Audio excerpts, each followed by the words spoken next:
Abro la sala y en 2 minutos aproximadamente regresamos a ti y comenzamos. Buena suerte, que disfruten el evento.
Muy buenos días, bienvenidos a la 21ª celebración de la Semana de la Vacunación en las Américas, que celebramos del 22 al 29 de abril, junto con la 12ª Semana Mundial de la Inmunización.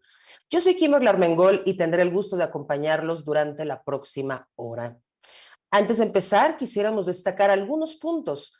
La interpretación simultánea está disponible en los 4 idiomas de la OPS: inglés, español, francés y portugués, además de subtítulos y el lenguaje de señas internacional. Cualquier comentario o duda, por favor, compártanlo con nosotros en el chat.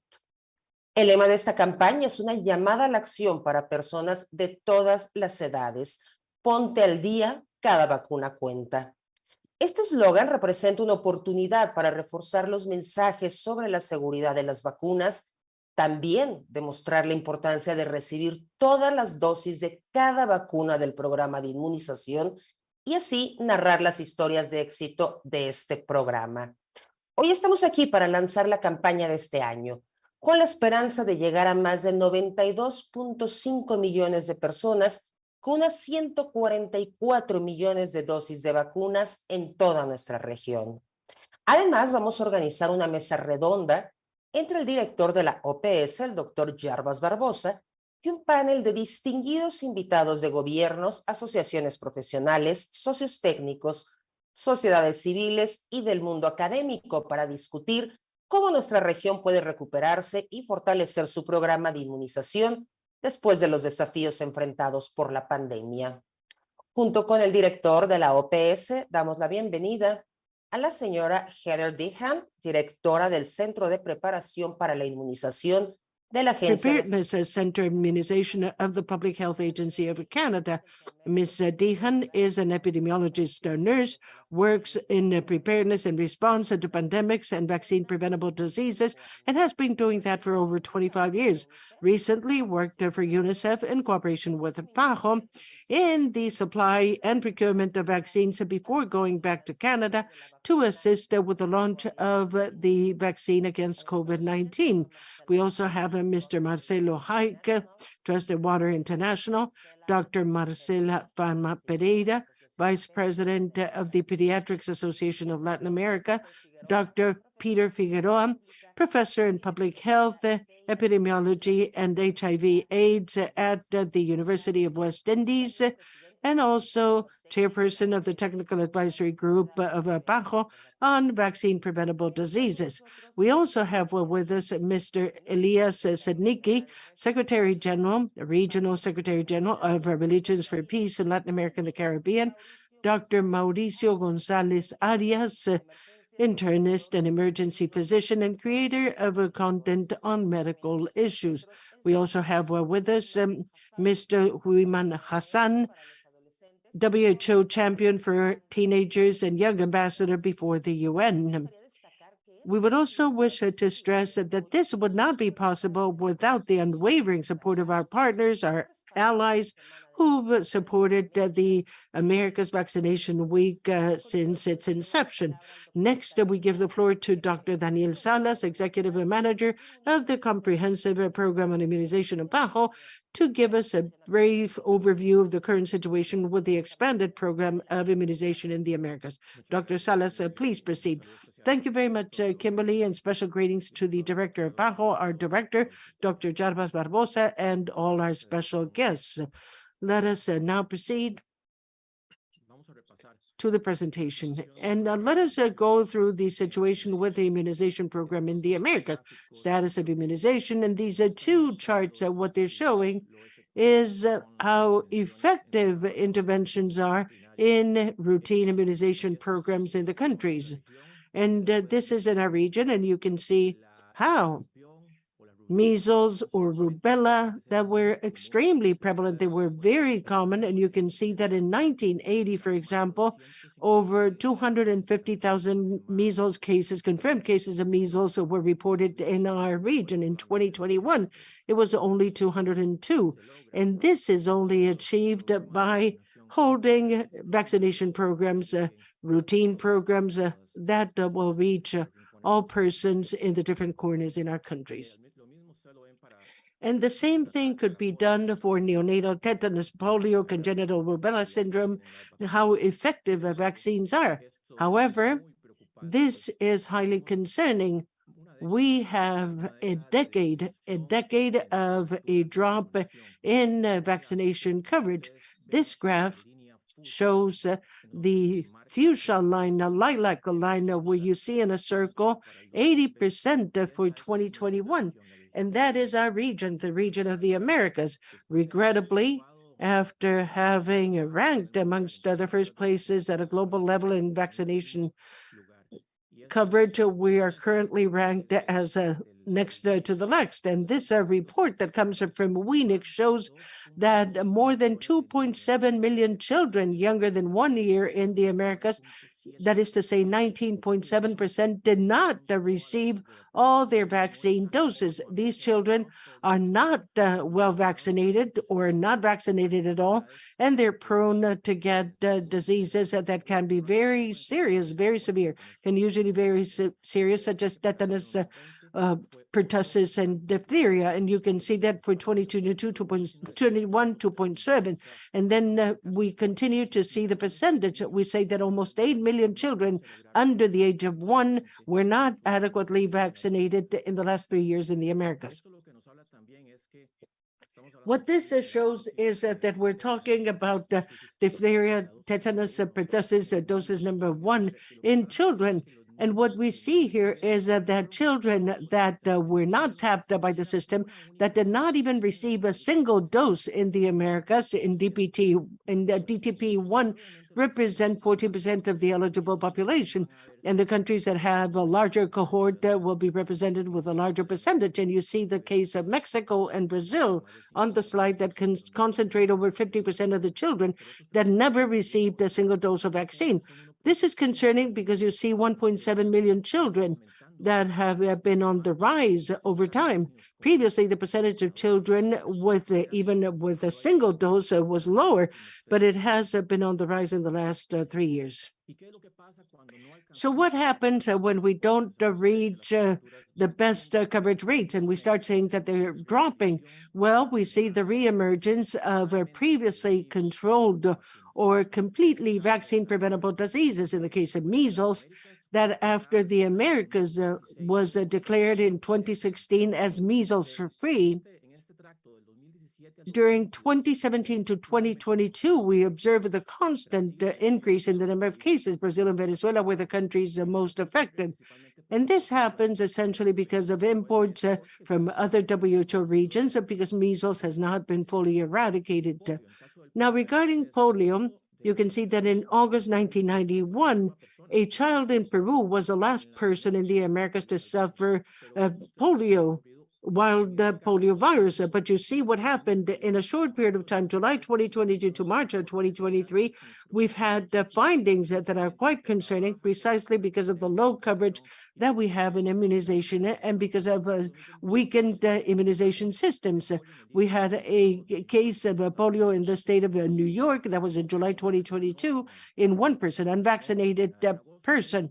In August 2022, also in Canada, we found samples in wastewater sites in Canada. And in March of 2023, very recently, we identified a confirmed case of polio in a child that had a vaccine-derived polio, type 1, was identified in the Loreto province in Peru, which had no history of vaccination or travel history before the onset of symptoms.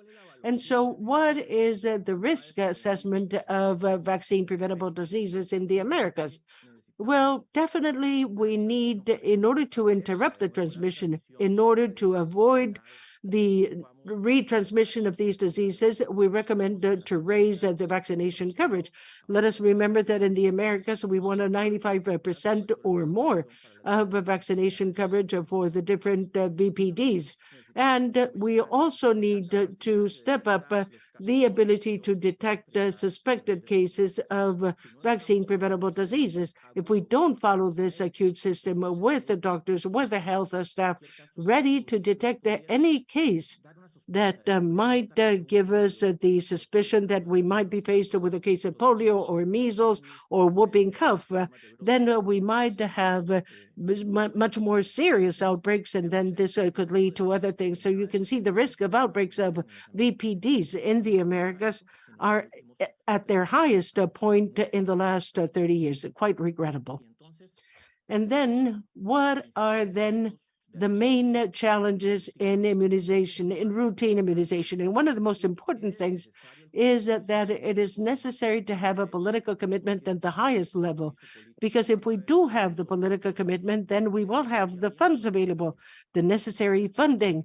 And you can see that we're still going through the pandemic, COVID-19 pandemic, and there has been a significant political involvement of financial support, but we need for this to be transferred at a time of great urgency for the Americas and to be sustained over time. The political commitment, and that there be no dependence on donors, on technical contributors. They will always be present to support, but we need the countries to be self-sustainable. And this leads me to the second point, which is national financing. We're saying that this political commitment is translated into funding. Then primary healthcare systems, we've seen that resources are limited, and that we also need vaccination that has always been a foundation of our primary healthcare to be introduced as an essential component in this primary healthcare services, and that vaccination sites also be adapted to the schedule, the options, the alternatives that will reach a population that has changed his lifestyle. Now we have different needs. Single mothers supporting families, the two responsible for the children, we're both at work, and we have to see what is the demand and how we can adapt this primary health care in order to better meet the needs of the population to be vaccinated. Regarding human resources, health workers are few, they're overburdened, and the need of a training of all the EPI components. And we've been working on that in Bajo in order to bring that closeness and that support to countries, and in the new schedules to have adequate training. And there's also an issue regarding vaccine acceptance, hesitancy, refusal, reluctance towards COVID-19 vaccines is entrenched in different percentages and levels in the Americas, but it is important that this could be extended to other routine vaccines. And it is important to see the constant positioning of the great importance represented by strong, sound immunization programs, not only for the health sector, but for society at large, the labor force, the children going to school, parents at ease because they don't have to take care of children hospitalized with disabilities, with different problems that are produced by VPDs.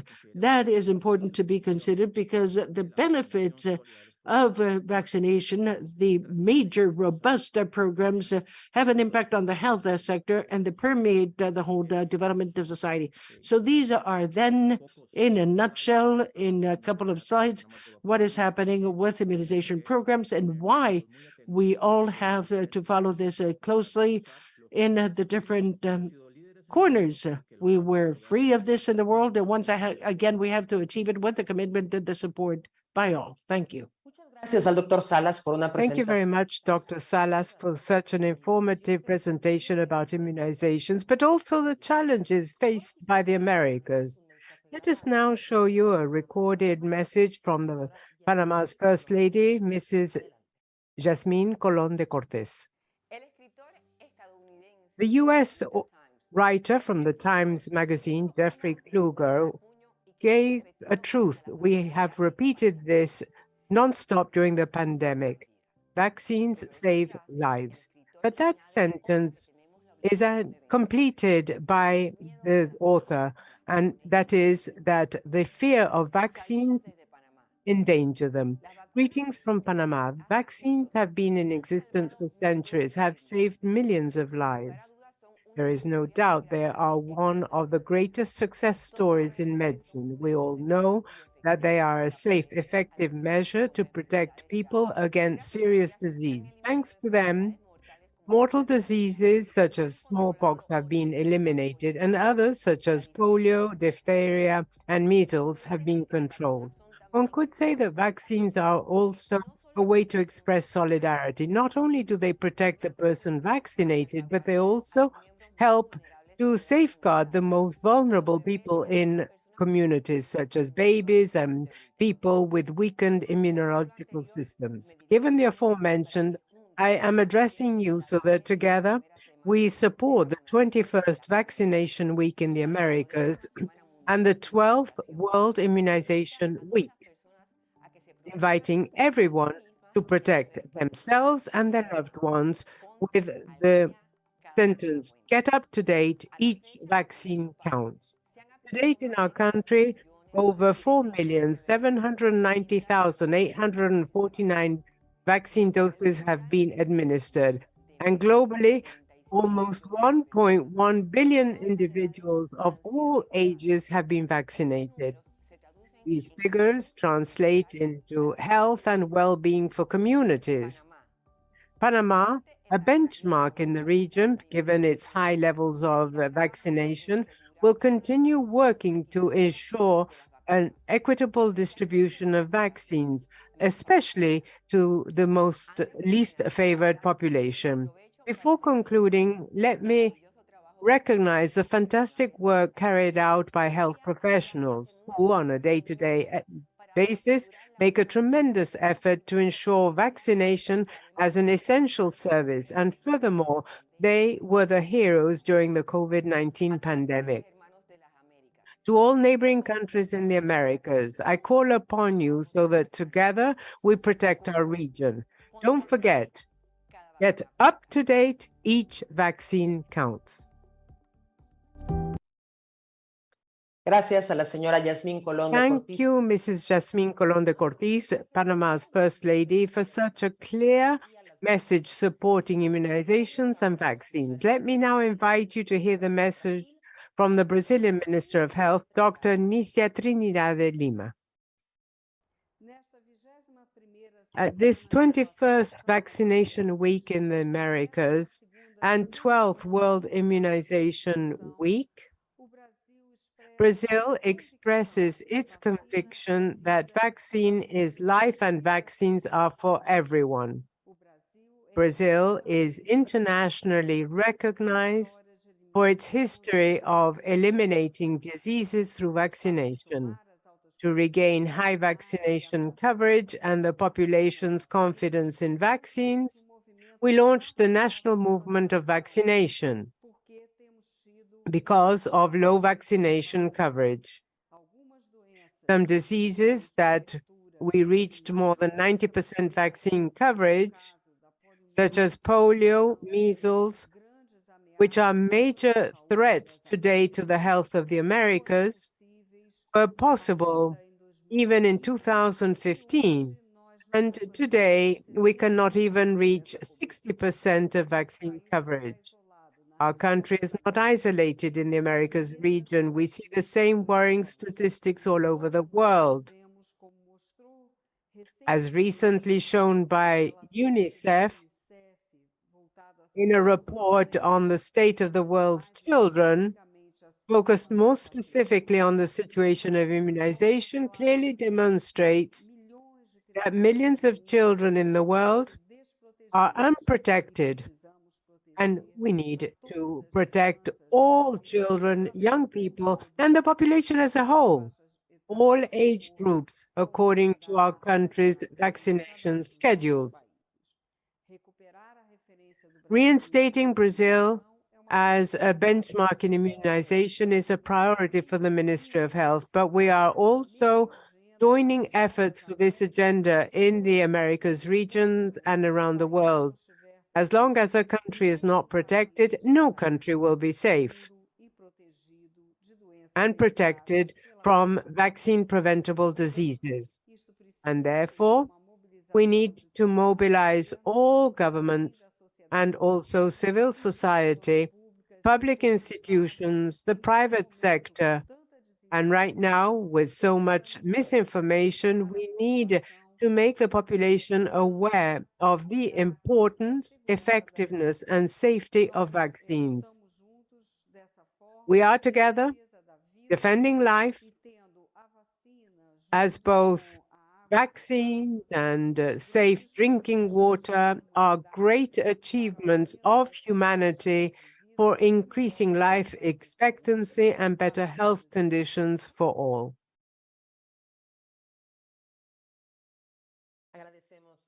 We're grateful to Dr. Lima, Health Minister of Brazil, for this message.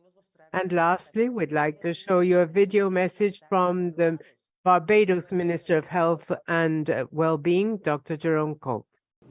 Power Director, fellow member states and people of the Americas, thank you for this opportunity to address our people across the Americas during the launch of the 21st Vaccination Week in the Americas. Each year, this event reminds us of the importance of vaccines as a way to protect ourselves and each other. As we emerge from the devastating effects of the COVID-19 pandemic, we are taking stock of the state of our essential health services and vaccination programs. Because of the decline of our vaccination coverage rates over the last 10 years, the risk of outbreaks from vaccine-preventable diseases is high. This is cause for serious alarm. In our own region of the Caribbean, more than 11,000 children younger than 1 year, almost 1 in 10, did not receive all their vaccine doses in 2021, leaving them susceptible to diseases such as polio, tetanus, measles, and diphtheria, diseases we had already eliminated from our shores. But there are laudable achievements which must be recognized.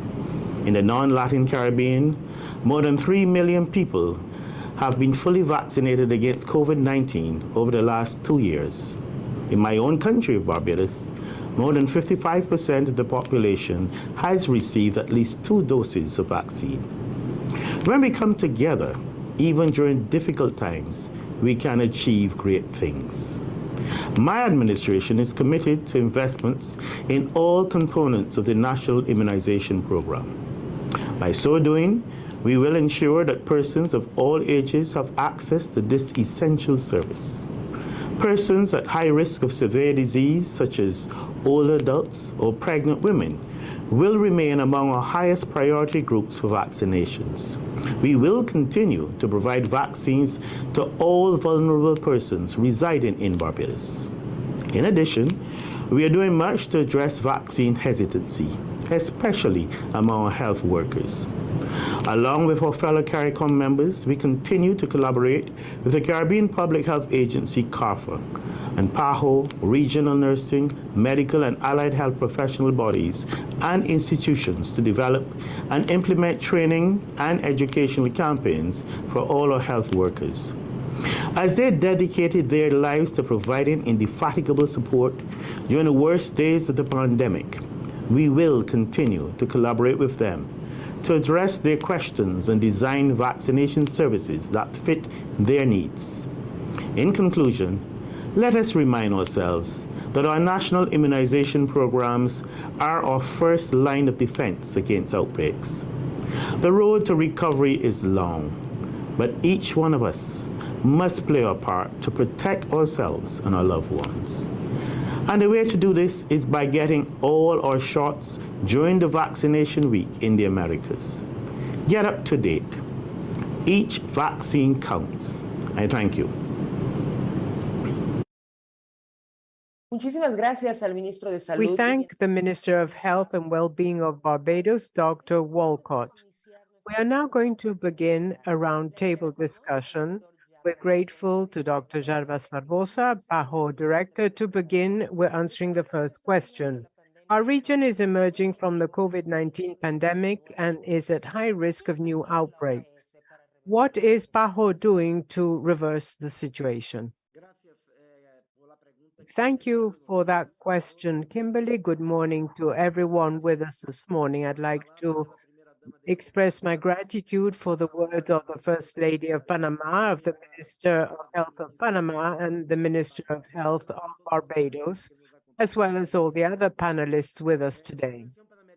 The Pan American Health Organization has a long history of supporting the country and the region and its countries to control and eliminate vaccine-preventable diseases. As our executive director, Mr. Salas, explained, it is true that the drop in vaccine coverage in the region is already almost a decade old for many reasons. The very success of vaccines and vaccine activities in the region show that the risk perception by the authorities, by the society, dropped, because today no one has a neighbor with a child with polio or somebody who lost a family member due to smallpox. So the risk perception has dropped. Furthermore, accelerated urbanization of our cities throughout the region and frequently access of persons to the health centers and to the vaccination centers and primary healthcare centers is not as good as it could be. So there's a lot of work to be done now, and PAHO has adopted a strong resolution through its member states to be a leader and technically provide support to countries. The COVID-19 pandemic worsened the situation, as Dr. Salas explained. We also had practically 1 out of 5 children in the region that were left unvaccinated due to the pandemic. But the pandemic also resulted in strong work from PAHO with countries to develop national immunization plans to train healthcare workers to strengthen the cold chain. And with this, over 2 billion vaccine doses were administered against COVID. So I think it is necessary, through this strengthening, through this strong, high-level political commitment in the region, and based on what we built during the pandemic, that we ought to look at strengthening and updating the immunization programs with strong participation by health professionals, by community, and by civil society. Working together, I truly believe that we will recover the world leadership held by this region for so many years. Thank you. Thank you very much, Dr. Barbosa, Director of PAHO. Let us now hear the response by Dr. Dehan, who is director of the Public Health of Canada Immunization Preparations Unit. Same question. Our region is emerging from the COVID-19 pandemic with high risk of new outbreaks. What is the Public Health of Canada doing to reverse this situation? Dr. Dehan? Well, thank you very much. And it's a pleasure to be with you this morning and to celebrate the National Immunization Week with all of the countries within the PAHO region. In terms of in Canada, the Public Health Agency of Canada, we worked very quickly and effectively with all of our provinces and territories and as well federal jurisdictions to respond to the COVID-19 pandemic. And we have emerged from this COVID-19 pandemic further strengthened in our commitment in order to optimize our public health infrastructure and build on the lessons that we had learned. Specifically, we have had some investments that we have made over the past couple of years in order to acknowledge and recognize the profound contribution that vaccine research and development has made in our ability to respond to COVID-19. We've had new platforms of vaccines that have been introduced, and we are planning to further leverage that through our BioLife Science strategy. With the BioLife Science strategy, there's commitments for ongoing research and development within Canada and in recognition of partnerships that we could strengthen with other countries, certainly within the region and throughout the world. Strengthening our supply chain in order to achieve access. We had done some very different strategies related to achieving very high access to COVID-19 vaccine in all populations in Canada. And we are looking with, in collaboration with community-based approaches to strengthen what we have done in COVID-19 in order to be able to catch up on some of those children that have missed their routine immunizations, as well as adolescents and throughout the whole life course. I also want to reflect actually that we are looking at public health and equity within our policy development with the use of data, science, and technology, as well as innovation to improve our capacity in key areas of disease prevention and control, and in advancement of our socioeconomic ability to be able to achieve health equity priorities. But I'd be remiss in not acknowledging the profound contribution that our international relationships have in our ability to be able to combat vaccine preventable diseases and emerging disease threats. And so we recognize PAHO's pivotal role in responding to the regional challenges in emergencies, including the COVID-19 crisis. More specifically, in June of last year, Canada's Global Initiative for Vaccine Equity, or CanGive, was launched, and Canada had $290 million contributed to this initiative to support 12 countries in their efforts to bolster vaccine delivery and distribution. And to borrow the words that have been used by many immunization and political leaders throughout the world, no one is safe until everyone is safe. And so achieving that goal in access, equity, and vaccines for all, it's our most significant contribution in terms of trying to prevent vaccine preventable diseases as well as emerging disease threats. So thank you very much. Muchísimas gracias a la doctora Thank you Dehan. very much, Dr. Dehan. So let us begin with the answers by our panelists to the question, what is your organization doing in order to revert the possible new outbreaks of COVID-19? We thank Dr. Marcela Fama Pereira to please share her answer with us. Thank you. Good morning. Thank you for the invitation. In fact, pediatricians are flag bearers in immunization. We are always promoters of vaccination of our children, so much so that we increasingly see the concept of immunization as part of the life course as a pediatrician and the national promoter of vaccination. So we've organized the pediatricians in our scientific societies, and we have the responsibility and the major goal of promoting knowledge and update of all health professionals in order to strengthen vaccination as such, also to promote research or surveillance and follow-up of the events related to immunopreventable diseases, because this can contribute as a tool in order to enable to identify and prioritize the main diseases and actions that ought to be included in public health policies. Likewise, to participate in PAHO and WHO initiatives in order to strengthen and beef up immunization programs and assist in calling on the population in order to achieve effective access to immunization programs in each one of the countries. Likewise, to promote these partnerships between the authorities and scientific societies, because amongst all, as we've seen, it is a responsibility at all levels to contribute in building evidence on the value of immunization. So essentially, it is an activity of raising awareness, both in our health personnel as well as the population at large, on the importance and value of vaccines as an effective measure in order to avoid the presence of diseases that can be vaccine-preventable diseases. Thank you. Thank you, Dr. Marcela, for your answer. And now we ask Dr. Peter Figueroa to please share his answer.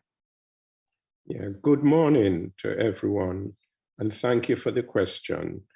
Academics like myself play a very important role in research and teaching and training. So many of the vaccines that we now use, it's through the work of scientists and academics who have helped to bring us these vaccines that have saved millions of lives. And academics continue to do research to produce new vaccines to control more diseases.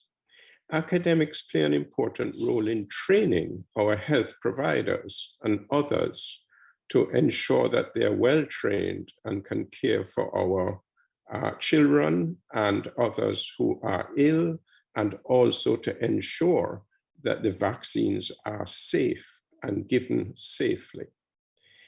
Academics play an important role also, an advisory role in giving advice. So we have, PAHO has a regional technical advisory group, which I am privileged to chair, and nearly all of the countries of the Americas have national immunization technical advisory groups where a cross-section of scientists and academics and persons with program expertise come together to provide advice to the countries how best to improve their vaccination programs and ensure the safe of our children and across the life course through vaccination also of adolescents and adults. Academics also play an important advocacy role and also public education. So I would like to say a quick word to parents, especially younger parents. I have been practicing medicine now for over 4 decades, and therefore I have witnessed outbreaks of polio, measles, and other serious childhood diseases. Because of the vaccines that we have now, that we give our children, we can prevent these diseases. But many people do not appreciate the seriousness of these diseases because of the success of the vaccination program. But we must get every child fully vaccinated to sustain the success of our programs and protect all our children. And I want to commend our health providers for the work that they are doing and encourage them to continue to give their dedicated and committed service. And my last message is for our governments. It is such an important investment to ensure that we strengthen our vaccination programs, because this is an investment in protecting our children and people, ensuring their health, and ensuring that the country develops in a productive and wholesome way. I thank you. Doctor Figueroa, muchas gracias. Dr. Figueroa, thank you very much. And now we will hear the answer by Dr. Mauricio González Arias. Kimberly, thank you very much for giving me the floor. It is truly a pleasure and an honor to be with all of you. I have very little time, so I want to be as concise as possible. Studying medicine and having a medical specialty places things in context and how wonderful vaccines have been for the world. But my work, my partial work of being a content creator of health in social networks and social media has allowed me to understand the perception by the public about the vaccines. And there's a huge barrier between what we know as doctors and what the world understands. Dr. Barbosa just hit the nail on the head, letting us know what is happening at a social level. At a social level, people don't see the need for vaccinating because they don't know anyone who's had polio. They don't know anyone who's had measles. So that can only be seen in magazines and textbooks. I feel that nowadays campaigns henceforth in order to promote vaccination have to show people in 2023 in the context of what has happened in the 80s and 90s, etc. That's very important because it is the only way of freshening up the memories of people, and have campaigns that will have an emotional, sentimental, and intellectual impact on people. Nowadays, this has triggered a second phenomenon. That is to say, hesitancy, but this is no longer hesitancy and reluctant to the technology per se, but a hesitancy about the imposition itself. And health professionals, by not putting people in a context of how beautiful and useful vaccines have been for mankind, modern day people who are not acquainted with these diseases feel these vaccination campaigns as an imposition. This is an emotional phenomenon, something that we see in the US in particular, and I want you to know that unfortunately it is already starting in the rest of Latin America, and we have to act now in order to separate these ideas, these ideologies.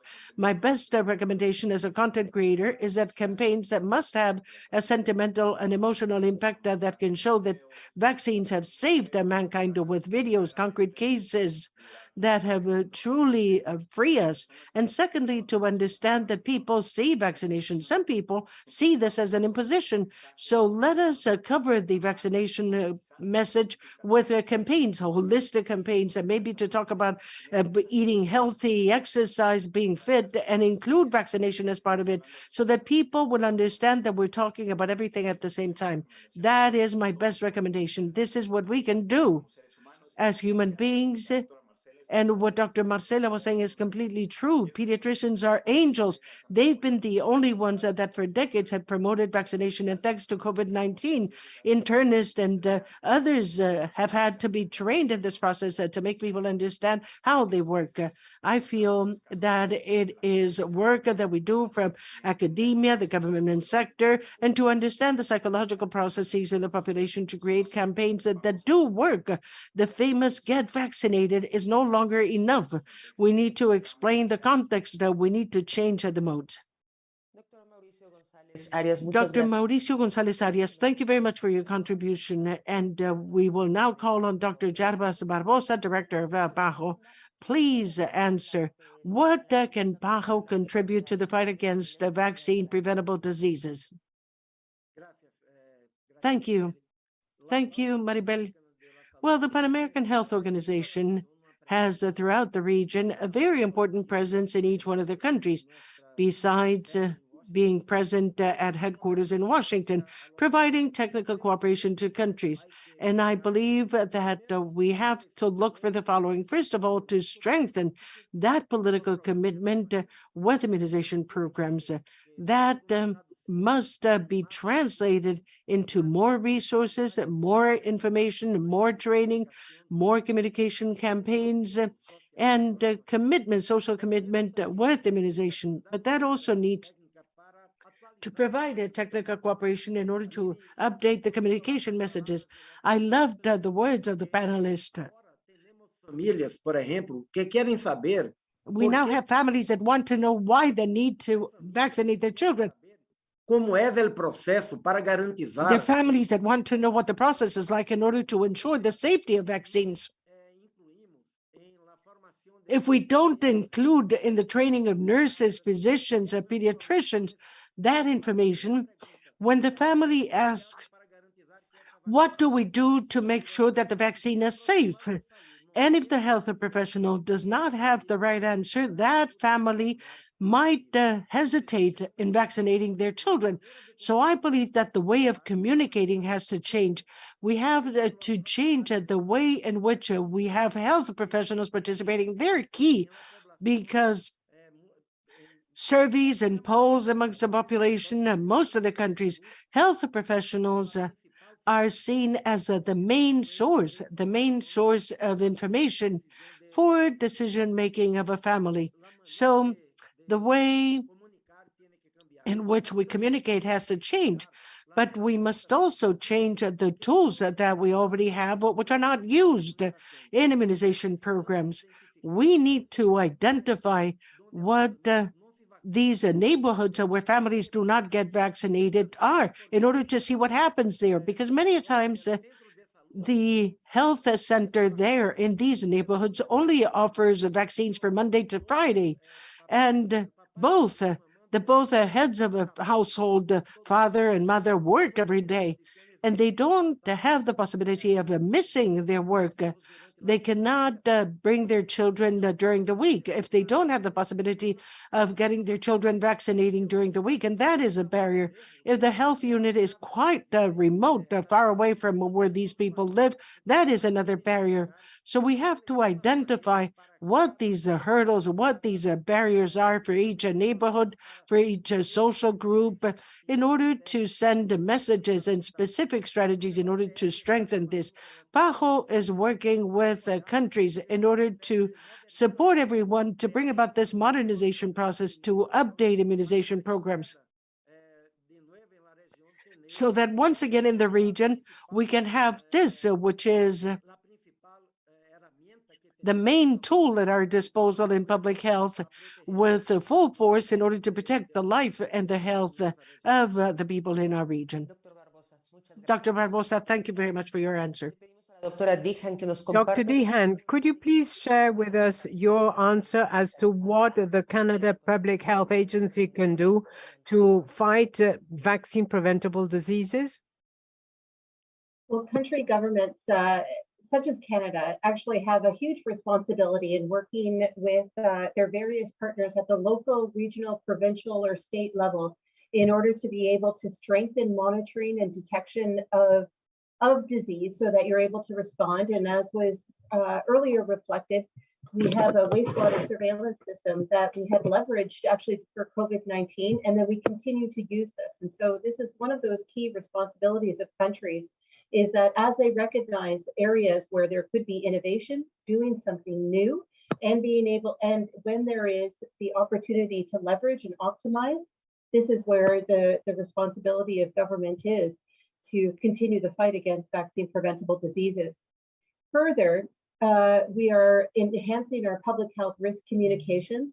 I completely agree actually with the comments that have already been raised in terms of access and building our public health workforce and capacity in order to train and ensure that programs are available where people live and reside, as well as working with communities directly in order to be able to ensure that confidence and trust is there within our programs.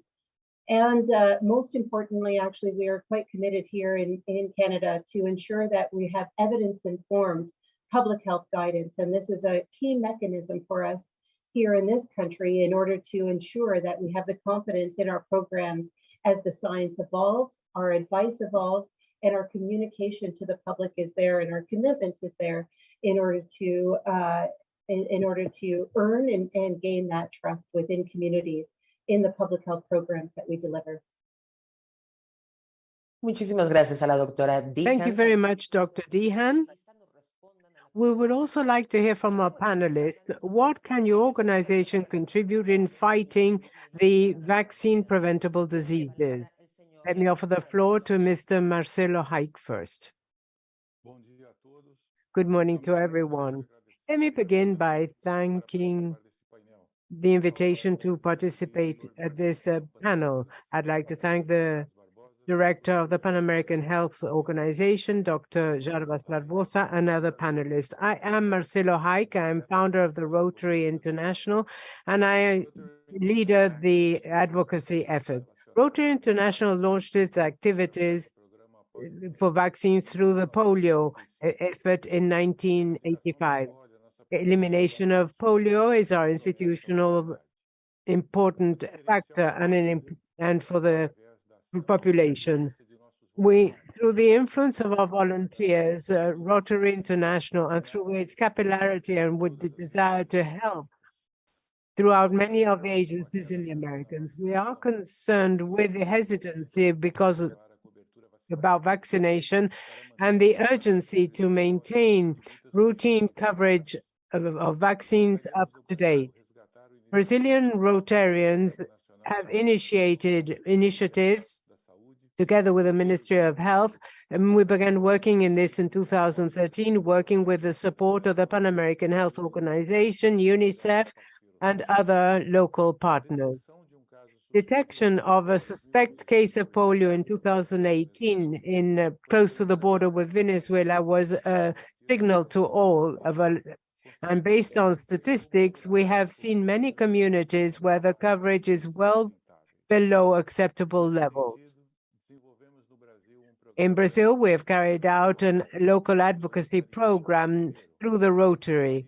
First, working together with the Ministry of Health in the different states to increase coverage levels, identifying vulnerable and at-risk neighborhoods. Second, collaborate to determine strategies to seek out people unvaccinated and doing it together with the ministry. Third, the clubs adopt basic health units providing support to operational needs. And lastly, the clubs work through communication and initiatives with social networks. To increase coverage is a complex problem. There is no single solution to it. Effective solutions to increase the coverage require regional micromanagement policies, vaccine capture, vaccination at schools, and advocacy to guarantee financing and modernization of existing legislations and laws. We must work using technological resources, focusing on risk perception by the population. Thank you very much. Señor Marcelo Haik, por estas palabras. Thank you very much, Mr. Marcelo Haik, for your words. We'd like to hear the response from Mr. Elias Sednicki.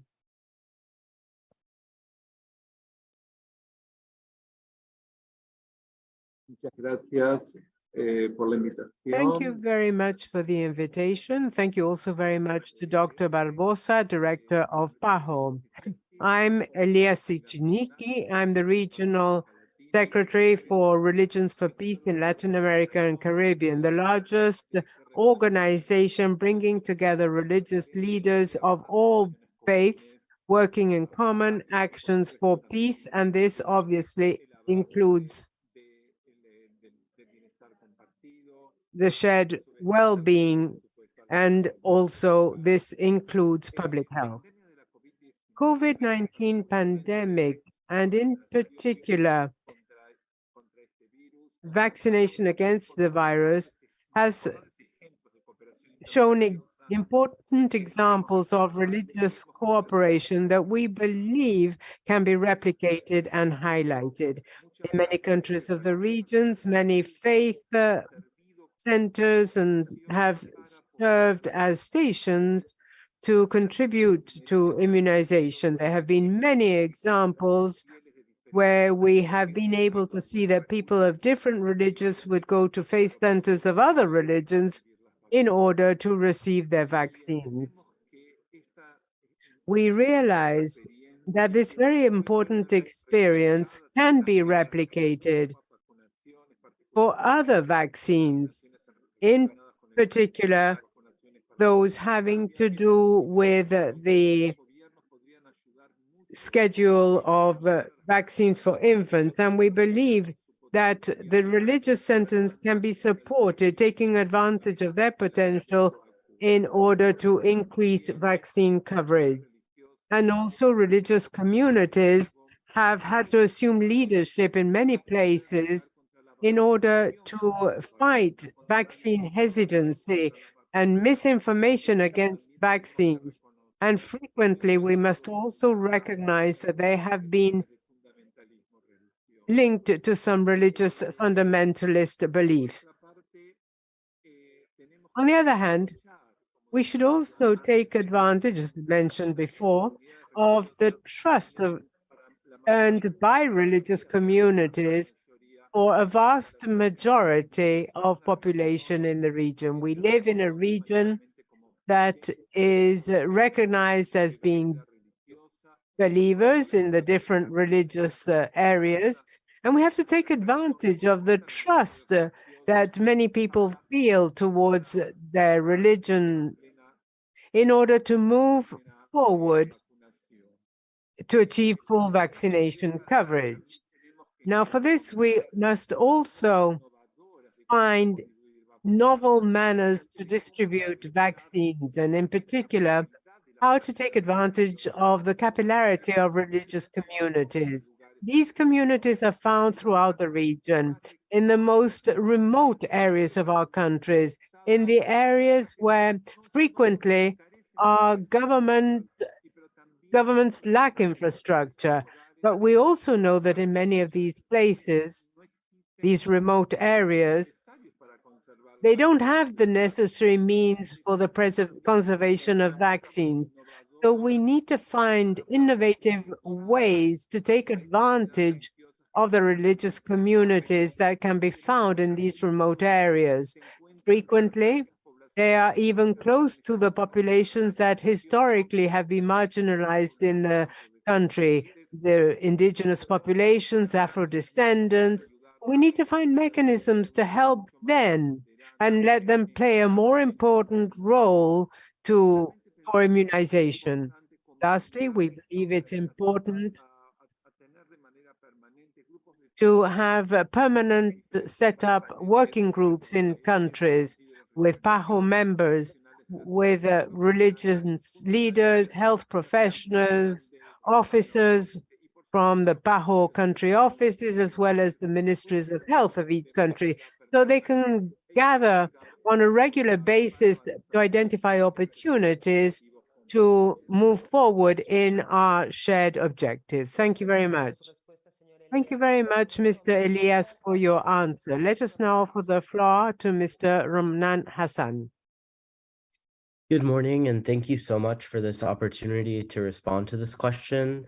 I'm Hassan from the United States of America, and I have the pleasure of serving as a World Health Organization adolescent champion with the Partnership for Maternal, Newborn, and Child Health. And I'd also like to express my gratitude to all of the wonderful people who have put together this event, and again, for the opportunity to speak.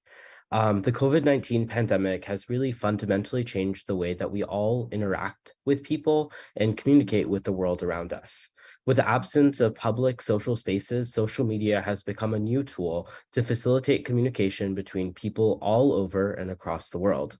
Social media, however, is a double-edged sword. On one hand, social media can promote disinformation, promoting vaccine hesitancy and hurting perceptions really across the world surrounding the safety of vaccines. On the other hand, social media is such an incredible tool that needs to be used to promote vaccine information and prevent disinformation. As of 2022, 80% of people living in South America, 73% of those living in Central America, and 55% of those living in the Caribbean have access to social media. This network of hundreds of millions of individuals needs to be utilized to its fullest extent. Just as important as improving vaccine access is ensuring access to equitable, accurate, and accessible education surrounding the efficacy of these vaccines.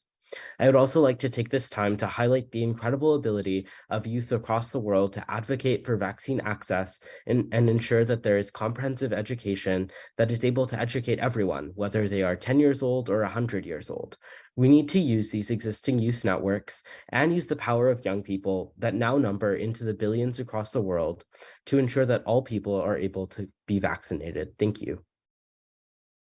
Gracias, señor Hassan, por su respuesta y gracias a todos porque fue un Thank you excelente for that answer, Mr. Hassan, and thank you all, because this has been a wonderful debate that adds to the vaccination week in the Americas. I'd now like to share a message from Dr. Rachel Walensky, Director of the U.S. Centers for Disease Control and Prevention. They have been a very important partner in the region of the Americas. Greetings, partners. It is my honor to be part of this celebration of Vaccination Week in the Americas. Please accept my personal thanks and my thanks on behalf of CDC for the work you do to protect the lives of millions of people throughout the Americas.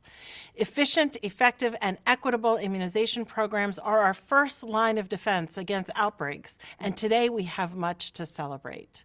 We celebrate that at a regional level, by the end of 2022, over 2 billion COVID-19 vaccine doses had been administered in the Americas, and almost 71% of the population of Latin America and the Caribbean had received at least 2 doses of the vaccine. We also celebrate the individual success stories of many countries. For example, last year, Brazil intensified programs to boost routine vaccinations, including taking vaccines to the homes of families living in hard-to-reach areas. In Paraguay and Brazil, health workers adopted new vaccination strategies to administer routine immunizations to indigenous groups living along the border. And in Guatemala, health workers collaborated with local leaders in the Mayan, Xinca, and Garifuna ancestral authorities to promote intercultural dialogues on vaccinations in 81 communities, ultimately developing communication campaigns in 12 native languages.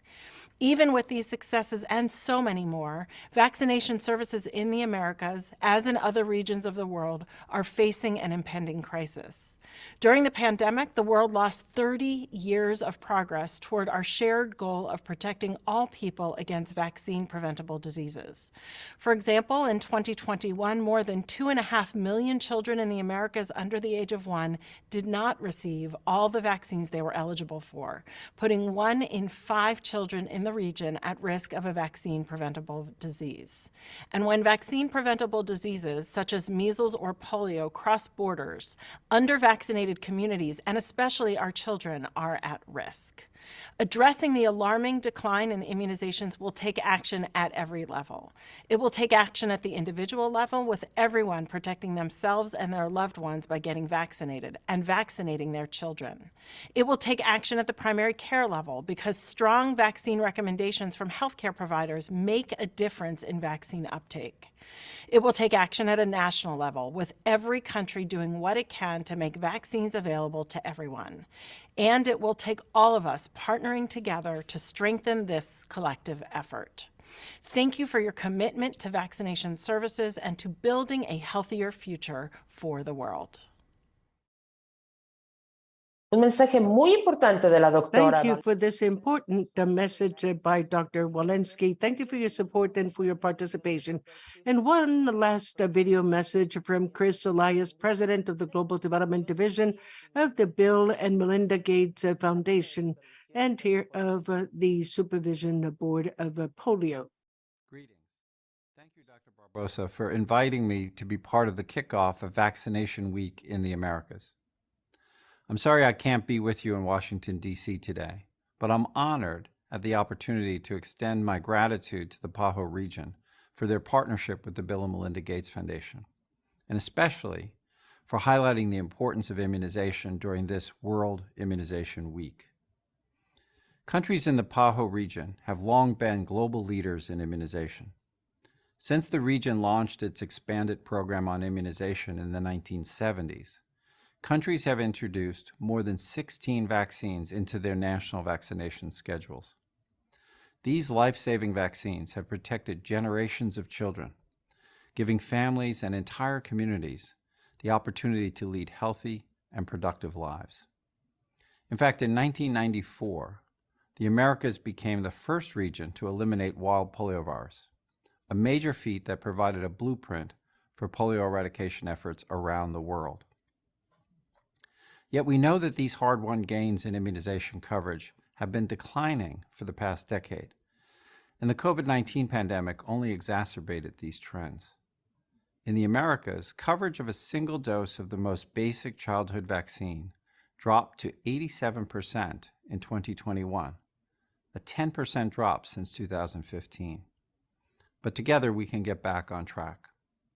At the Bill and Melinda Gates Foundation, we are working with country leaders and partners around the world to urgently recover lost ground on immunization and build stronger routine immunization programs for the future. And we know that 2023 is a critical year to eradicate polio for good. We must recover polio immunization rates across the PAHO region to prevent new cases, like the ones in the United States and Peru in recent months. In 2021, regional vaccination coverage for the polio vaccine stood at a concerning 79%, the lowest coverage reported since 1994.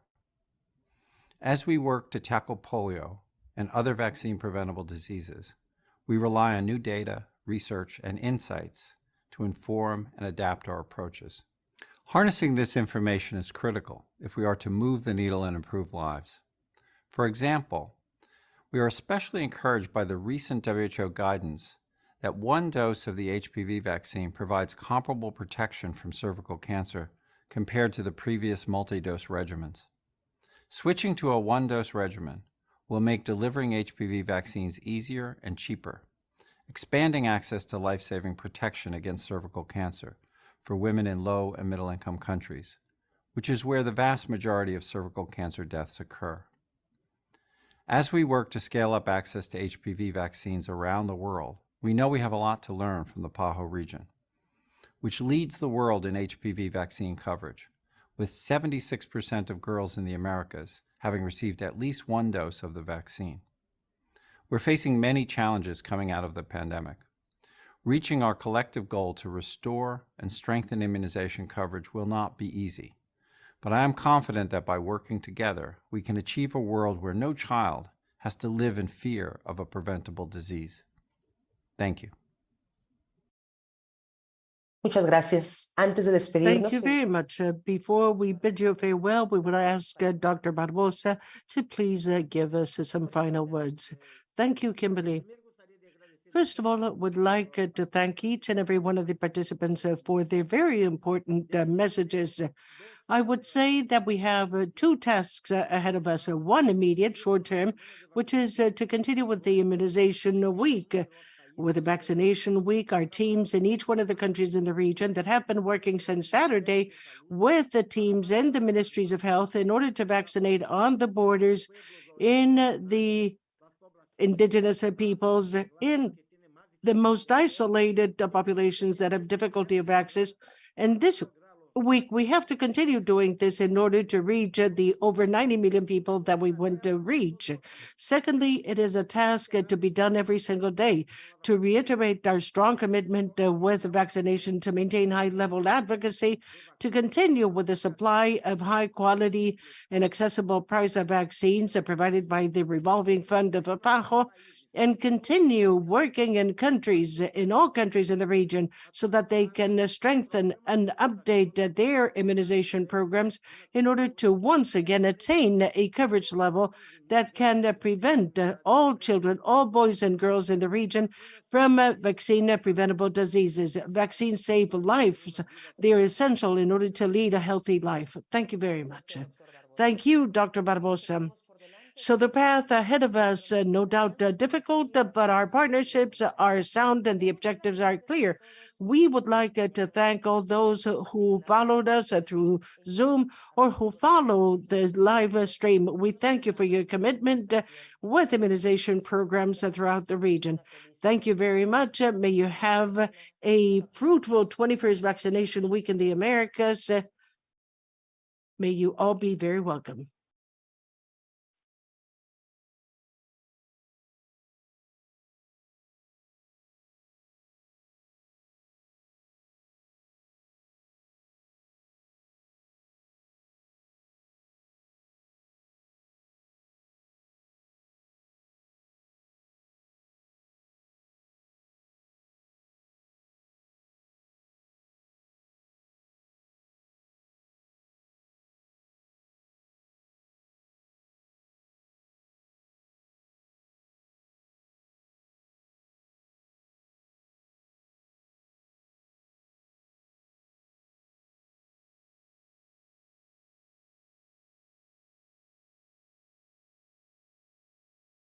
Mhm.